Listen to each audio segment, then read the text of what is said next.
Hi there, Internet Associate. It's Anthony, and I am back again with my good friend, Kyland. and we're here to watch another episode of Buffy the Vampire Slayer. So, this is Season 2, Episode 19. I Only Have Eyes for You. So, don't be mad, please. I hate to say this, but this is actually another re-recording. Unfortunately, due to some technical difficulties, the footage from the original reaction was lost, so we're re-recording this one. And trust me, I don't want to do the re-recordings either. I know it's not the same as like a first time reaction, but I promise this is, well, I don't want to make any promises because you never know what can happen. But I really will try to do the best to make sure like it's not ever gonna happen again. So I do still have my footage from the original recording. And in the intro of the video, I forgot to turn Kylan's voice to my AirPods, so you can still actually hear him in my camera audio. So I decided I would at least put this intro in here just to hear what our initial predictions were. So Kylan, given that title, do you have any idea or any predictions for what might be about to come up in this episode? One thing I know for sure is that is a song, and that song is probably going to make an appearance in this episode. And I'm not talking about the Lauryn Hill version. I'm talking about the OG. I can't remember who it's by, but I Only Have Eyes for You. Wow, what a fake fan. You can't even remember who it's by? Hey, man. Oh my gosh. This guy right here. I don't know either, so I don't really remember this either, but I guess maybe as we watch it out, I might start remembering. I'm not gonna say if I remember, but I might. But based off the title, I guess. Well, I was just gonna say, based off the title, it seems like it might have some type of romantic thing going on with somebody. Maybe Angel, in a twisted way, is being romantic to Buffy, like he has been being. I don't know. What were you gonna say? Yeah, like it sounds kind of romantic. Like it could have something to do with any of the couples. But it also could be like a sadistic kind of romance, like I only have eyes for you. You know what I mean? Like a stalkery kind of I only have eyes for, or maybe like I only have eyes for you, like a taunt, like I only have eyes for you and I don't have eyes for anybody. You know what I mean? Like I don't know, something weird like that. But that's my guess. But yeah, let's go ahead and get into it. Buffy the Vampire Slayer, Season 2, Episode 19. I Only Have Eyes for You. Thought maybe, if you're free, you might ask me. Okay. Wow. That's really not how that works, buddy. Yeah. You seem like a really great guy. It's me. But like, it really came on too I'm strong. not seeing anybody, actually. At least in my opinion. That's too bad. I mean, he was definitely basically just asking her. Okay, well, I better. Which, I mean, there's no problem with asking, obviously, but in this case, Sorry. with it being the Sadie Hawkins dance, it's kind of the exact opposite of the point. Love can be nice. Come back here. We're not finished. He pulled the toolie out. Really? Love is forever. That's actually kind of crazy how they established all that in the cold open. Yeah, that's true. That is true. That's really smart writing, man. Like, cause that's just that's mind boggling now. Like, I don't know. I just think that's really clever.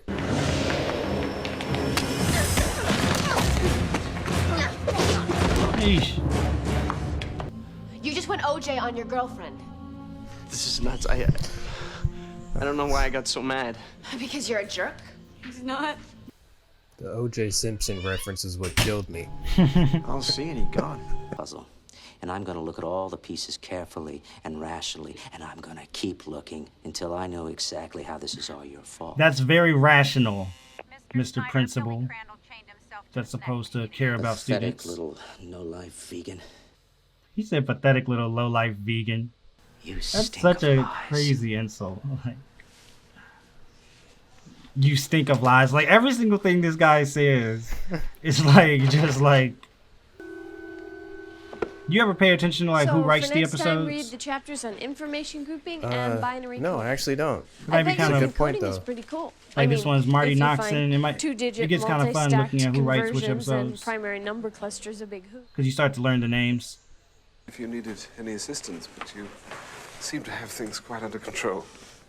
Well, I had good lesson plans. This calendar had them on our computer. Thank you. Like it really does just seem like Giles just went by there because that's what he's used to, huh? Because he didn't really have much of a... Yeah, I mean, that's definitely what he went there for. The New Deal also tried to regulate That guy the doesn't nation's even look like financial a high schooler. hierarchy to avoid another Yeah. disaster like the 19... This kind of just feels like a drama class, though, to me. Like watching all these different actors come and perform this scene. Like, Yeah. It does kind of have that vibe, doesn't it? like really, it feels, especially because they don't look like they fit, you know, things all. It's like when you're in a drama class, and like it's like a 21-year-old person playing an 86-year-old person, or some just random like that.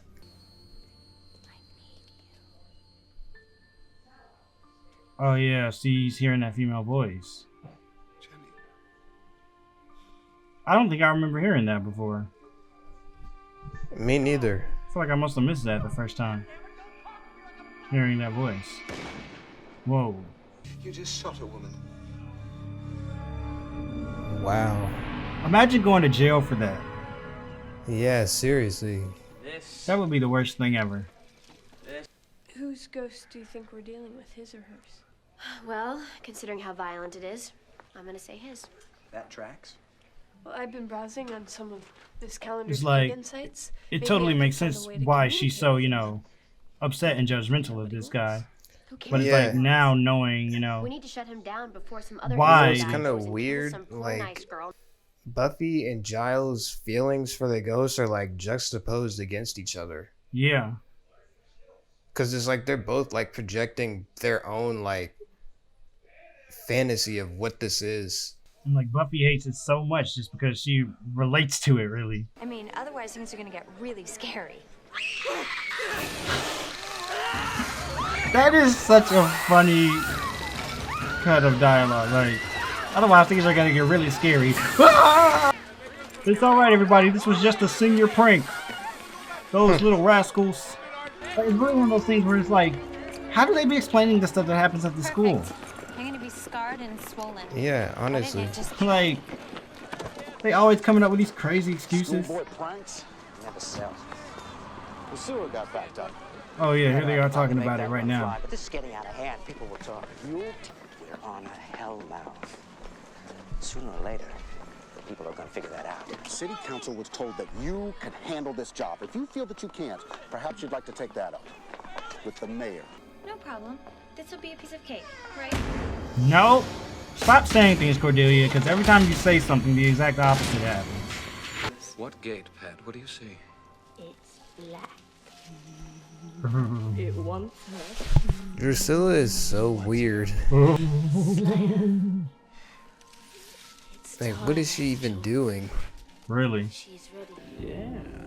It's really crazy because it's kind of funny because Spike through all this really does only have eyes for Drusilla. This is where you taught me about, you know, bloods and bandages. Huh. Oh yeah. I do think I actually remember that. Like, after you talked about that, I was like, oh, I do kind of remember that whole thing. Like, gang members wear a bandage when... When you wear the opposing color. Yeah. I feel like I have heard that before. So Cordelia's a Crip now. That's canon. Thank goodness for that Super Slayer strength.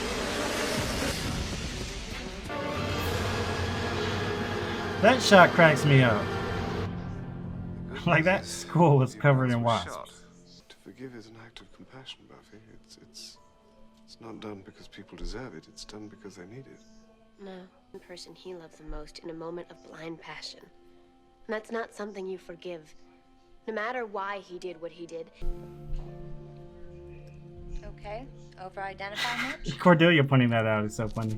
I mean, like, because I don't know if I completely agree that forgiveness is, like, just compassion because somebody needs it. Because I feel like that almost makes it feel like you're saying that somebody is like not owed forgiveness, but somebody like you should have to forgive. You know what I mean? Yeah. You can accept an apology without forgiving. You know what I mean? But in the context of what they're talking about, I get where he's coming from. Especially considering that he probably partially said that because he knows that Buffy is identifying with this guy so much because she's having trouble forgiving herself. I do think that for ourselves, though, it's important not to, like, hold on to, like, bitterness and resentment, though. Even if that doesn't mean, forgiving. Like, I mean, it might just mean, like I said, like, just accepting the apology and trying to move on and whatnot as best you can with your life. But then again, I guess Giles wasn't saying that people are owed forgiveness. He was just saying when you do forgive, it's not because they deserve it, it's because they need it. And that's why it's an act of compassion, which isn't necessarily the same as saying someone is owed forgiveness or that you have to forgive people for every single thing. Dang, this really got you thinking about the moral implications of forgiveness. I think about you. This is like the pair in the acting class that like did all the homework and like studied the motivation and everything. Right, exactly. They came in with their own interpretations of the character. Come back And here. all sorts of stuff. I'm not finished. You don't care anymore, is that it? Doesn't. And I just love how they cut this together. Yeah, really. I'm not afraid to use it, I swear. The way they cut it with the If I scenes can't of be with you. the guy and the teacher. Don't talk to me like I'm some stupid. Shot gets me Oh, every time. so he didn't even really mean to. Especially, Buffy, Sarah Michelle Gellar right there really played that, like, like what have I just done? I mean, now he is too right here. Yeah. Like, which you can still think even if you meant to do it, but it seemed like at least when the way we just saw Buffy do it, it looked like it wasn't completely purposeful. Like it might have just been, either it was he just moved in a way that accidentally made him shoot it, or just for like a split second he clicked it, just really not thinking about what he was doing. Obviously, the former of those two options is still a lot better than the latter. Yeah, that's true. Yeah, what would have happened if the teacher was immortal? Yeah. Or at least unable to be killed by gunshot. Kind of cool how they can like rewrite history like that. Well, I guess they didn't necessarily rewrite history, but they did, give this ghost acceptance. Well, not acceptance, but, closure, I should say. Yeah. And that's what the ghost needed, was forgiveness.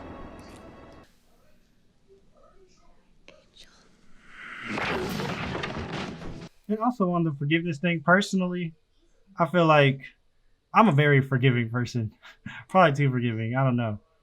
So when I say all that about, I don't think everybody's owed forgiveness, it's weird because at the same time, I feel like I would forgive somebody for anything. Like, even if they did something horrible to me, I usually would still forgive somebody. I'm just kind of a really big empath in a lot of ways. Oh, I will. This was the big reveal. Oh, snap. Yeah.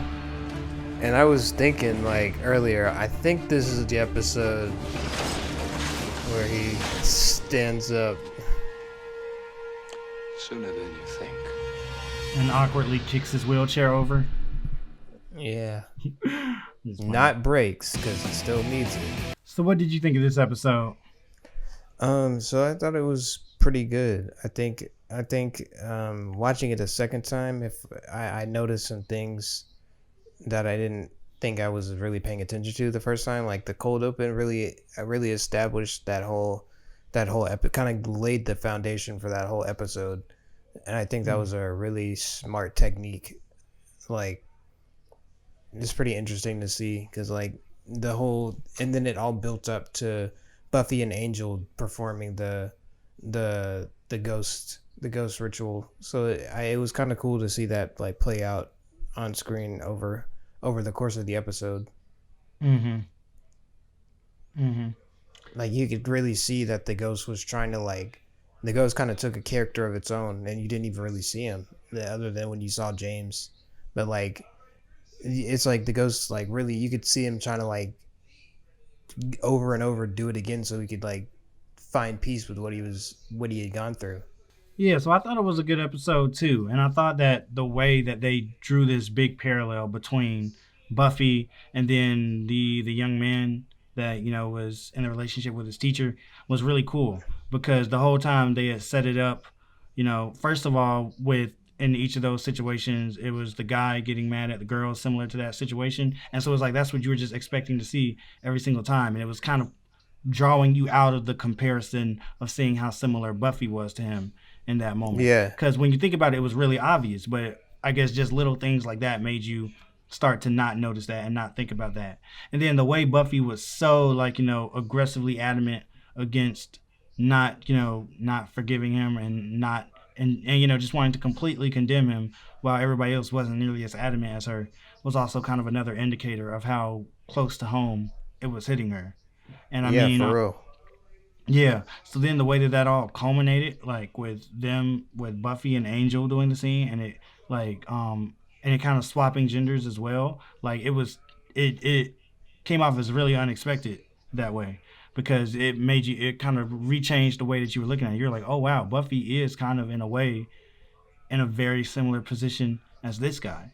And then just to drive that home even more, like they did the whole editing thing where they edited between the scenes of him and the teacher and then Buffy and Angel. And that just really drove it home. And it was cool watching, in a way, like the comparison of the performances and how similar they were. But also, in a way, it felt like they were subtly different. I don't know how intentional that was, but it just felt like because, I guess, of the history that Buffy and Angel have actually in real life and not when they're like, in drama class recreating a scene or whatnot. That they got from a ghost. Right, exactly. So it felt like all of that was kind of, in a way, coloring their performance, if you will. Like, while it was still the exact same dialogue and everything as what we saw, from the ghosts, technically, it all was coming from its own context, in a way. And it was all, it all had a fuel behind it that the others didn't, that got possessed. It kind of just opened the whole door for like them to like close it off with when Angel came back and talked to her, Mm-hmm. Yeah. It was like closure for her what should have been closure for her situation, but really closure for the ghost, And you said who wrote that one? So Marty Noxon wrote that episode. And, she also wrote, like, What's My Line, Part 1, Part 2, Bad Eggs, Surprise, Bewitched, Bothered, and... Bad Ends, Surprise, Bewitched, Bothered, and Bewildered, and this one. So she already has some pretty good episodes under her belt. I mean, obviously, Bad Eggs was, I mean, it wasn't on the same level as a lot of these other ones. Oh, but, that one wasn't as high concept. Right, exactly. Or at least, yeah, I guess that's a way to put it. But so Marty Noxon wrote this one. It is always fun to kind of take note of who wrote which ones and maybe pick similarities between them, or like who pick which writers are your favorite on the show, I guess. Yeah. But I figured I'd just point that out. Marty Noxon's the one that wrote this one. One thing about this episode going into it, with the I Only Have Eyes for You thing, it seems like maybe it could be just overall romantic one with a lot of the different couples and stuff, but that wasn't really the case because Oz wasn't even in this episode, so there was no Oz and Willow. And then Xander and Cordelia really didn't do anything this relationship that really indicated that they were in a relationship. I mean, obviously Willow made that comment about it, about the broom closet, but for the most part, yeah. Yeah, I guess so. Then it really didn't seem like there was the main couples were really on display, Their love line isn't really wouldn't have interconnected well with this specific monster of the week, You did, I believe, point out on our last time talking about this that they did technically draw it together with Giles only having eyes for Jenny, and he thinking about her this whole time. So that was a bit of a comparison, even though Jenny's not alive anymore. Their relationship in a way still exists. So, that was kind of an I Only Have Eyes for You situation. And you pointed out in this episode, Spike and Drusilla. Yeah, of course. So, yeah. Mm-hmm. It still does apply in a few different ways. even though it's not maybe the ways we initially expected. In a way, this was kind of a standout episode for our Monster of the Week, though, because, yeah, it was a Monster of the Week with the ghost and everything, but at the same time, it still pushed the story forward, and it managed to be something that contributed to the overall season and whatnot. Yeah, definitely. And I definitely think that this being their first time showing a ghost, I feel like I've mentioned before, like that's one of the monsters I kind of wanted to see, ghosts and werewolves. Yeah. And I'm actually really glad with how it turned out. Like they didn't make him like a phantom specter. It was literally a ghost that you could not see. You could only like see through other people. So it was a nice use of a ghost in my opinion.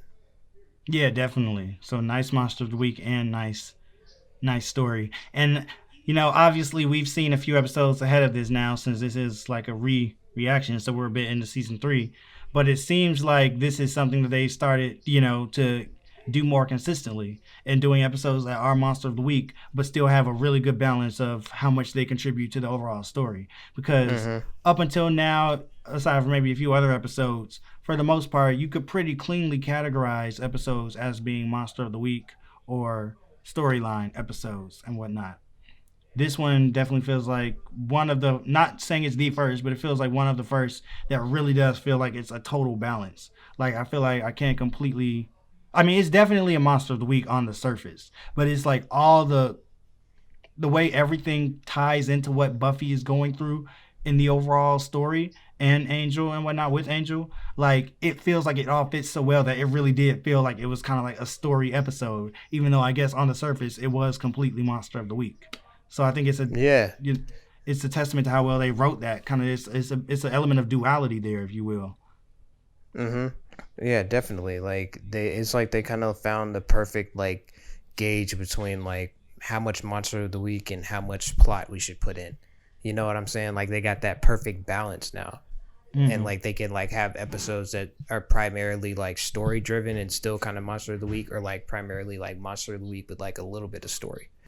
Giles was clearly in pain going to see Jenny in her class when Willow was there, even though I feel like he knew, but he just out of habit he just went, and like that just seemed like signs of a broken man, like him forcing the situation to be about Jenny when it very clearly wasn't from the beginning. Like I don't think anything to me at all indicated anything about this being close to like something with Jenny. You know what I'm saying? Definitely. The only thing, and it's something that I did only notice on this rewatch, was that voice. Remember that female voice that he heard? Now, obviously, that ended up being, I guess, the teacher, maybe, or whatnot. But I didn't notice that before, but that did seem like that could have been a good reason for him to potentially think that it was Jenny. You know what I mean? Yeah. And it's like after seeing that, while I still think he was obviously projecting and reaching, as they say, it's like, okay, well, I guess I get it a little bit more. And obviously I understand that Giles really yearned to connect with Jenny again in some way. So he was desperate, even if it meant that she was a murderous ghost or something. Yeah, he was still willing to believe it was her. With all that stuff considered, I do feel like this was a really good episode for showing and not telling, and conveying messages through subtext that weren't necessarily spoken out loud by the characters, but were all there when you read between the lines. Obviously with Buffy and Angel, and even with Giles yearning to see Jenny again, and Giles going to Jenny's classroom, like you said. It was all these things that were going on that they didn't outwardly just say, this is what's happening. But it's so many different ways you can read into it and be like, oh, wow, this says a lot about this character and what this character is going through right now. Just like little things to pick up on. And even the subtle thing with Principal Snyder and that police, that dude he was talking to. Like, and then like our conversation about like, who knows it's the Hellmouth and whatnot.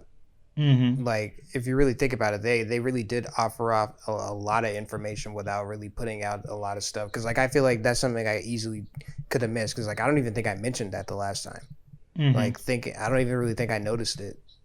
Noticed him talking to that person about it. Yeah, and it's like that's something that they slide in there every now and then, because they did that on School Hard too, like where they're just like where the guy says something really vague to Snyder that obviously indicates that they both know, but it's not really clear to us yet, like why or whatnot. Like what's like why does Snyder know or what's going on here? So that was definitely an interesting scene that seems like it's like I guess meant to be vague and meant to just hint towards things without actually telling you what's going on yet. And I just wonder how long they're gonna like keep that going until they finally like reveal what it is that they know. Like I wonder if that's gonna be like it's a season on its own, you know? Well, all right then. I guess that'll wrap it up for this one. Leave a comment down below. Let us know what you thought about this episode. Like the video if you liked it. Subscribe if you want to see more. And head on over to Patreon if you're interested in seeing full, uncut reactions to Buffy the Vampire Slayer that are weeks ahead of the YouTube schedule. I don't know why I'm talking like this now. But anyway, see you all later. Have a good life, like always. I hope you always have a good life. If not, then I hope that you start to have a good life once this video finishes. So, yeah. Bye.